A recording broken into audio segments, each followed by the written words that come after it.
Hello, I'm Desmal Purcell, and you're currently looking at a piece of work titled Earth, Air, Fire, and Water. And you'll notice that the series as a whole is dealing with alchemy. And for me, this tie-in to alchemy is this notion of, well, alchemy itself is the transmutation of metals, taking something every day like lead and turning it into gold. And I'm taking something every day, which is our experiences in life, the day-to-day, the mundane. And then I'm turning it into something precious conceptually, which is the memory or the ability to recall these things and reflect on them at later points in your life. And so in talking about the elements, I really wanted to create not an image, which most of the work in this series is image-based. I wanted something that was tactile, that was texture, that was a little hard, a little rough, but that also showcased these elements in a very physical sense. And so what you're looking at is you've got this box that I've built, I've manufactured here. And on the surface level, you'll see earth, and that is Georgia red clay, right? It's got this really gritty, tactile feel. I grew up on some of these dirt roads, and when I look at this surface, I can feel the dirt beneath my feet. It's a real guttural response. You'll notice that I've taken that surface and I've cut this organic shape out of it, and for me, that's reflective of a topographical map, right? So showing landscapes from above, the depth of the landscape, the height of the landscape, peaks and valleys and sorts. And so that's the inspiration behind that shape. And then what you have is an empty space, right? So you've got this gap between the earth, this void within it, and then this space behind it, and then you've got this charred wood. So in between that charred wood and that earth, I'm hoping what we have here is this encapsulated sense of air. So we're also illustrating and containing air. Air is something, we move about, we move through every day.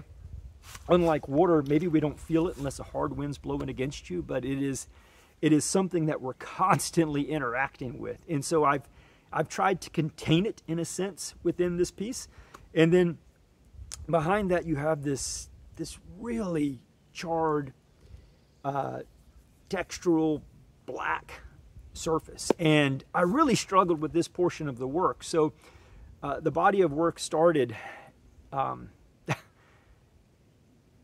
its origins, it looked completely different than what you're seeing now. It was much smaller in some sense. I was using beeswax in a different type of clay for that exterior. I was taking another organic shaped piece of wood and just charring it to the point that I'd burned a hole through it. And what I found is that when I was doing that, that flat surface of wood was curving up and folding up on itself. And then it was no longer, or for me, it no longer functioned in the pieces I imagined it in my head. So I manufactured this box, and then I grooved out 4 grooves that run along the interior midsection of the box so that I could slide this next sheet of wood into it, and then place that top piece of wood on top and lock it all in place so it was unmovable. And then I burned with a blowtorch. I burned that piece of wood to the point that the fire arced through it. And that was really important for me in this piece because A, I wanted that space to contain air, and B, there's one more element, which is water, which I wanted to exist behind the fire. And the fire was really important for this sense of transformation, right? This change within the material. And so I had to build this structure so that I could burn that flat piece with such heat that it wouldn't fold upon itself, that it would maintain that flat shape. So that black piece behind it, that real charred textural piece, that is fire. And then through that hole, if you look closely, what you'll see, or what I hope you see, is the water, which exists behind the piece. And that was another piece that changed a lot as I was bringing this work into fruition. I wanted water back there. I wasn't quite sure how I was going to make that happen. It actually started with a mirror because we are composed primarily of water, so that when you looked through that hole, you would see yourself, and upon seeing yourself, we would become the symbol of water. After I made some small versions of that, it seemed a little kitsch. Just wasn't the feeling I wanted. I wanted something that had a little more depth to it. So growing up here in the South, something I grew up with that connected well with the piece was the mason jar and the art of canning, right? This preservation of items that are grown in the garden and then sustain us through the winter. So it's also sort of tapping into the seasonal components here too. And so when you look through that hole, you'll see the surface of a mason jar, which does have a reflective quality. So you still get this illusion of you within the picture. I mean, within the piece. But then behind that, we also have water. And so there's behind the piece on the back side, there's a small shelf built into the piece to hold this mason jar in place, and then water completes the process for me.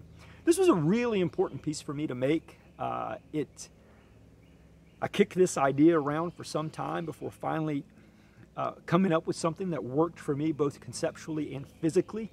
It is quiet. It has a sense of bulk that you usually won't see in my work. It is rough. It is textural. There's an organic component in the interior. The exterior is very thick, very square. And for me, it has a presence in the gallery that's experimental. It's not a form I would usually work within, and I was really pleased with the end result. So I hope you have enjoyed this piece. The title of the piece is Earth, Air, Fire, and Water, and those are the symbols that you're looking at on the title tag. Thank you so much for your time, and I hope you have a beautiful day. Bye-bye.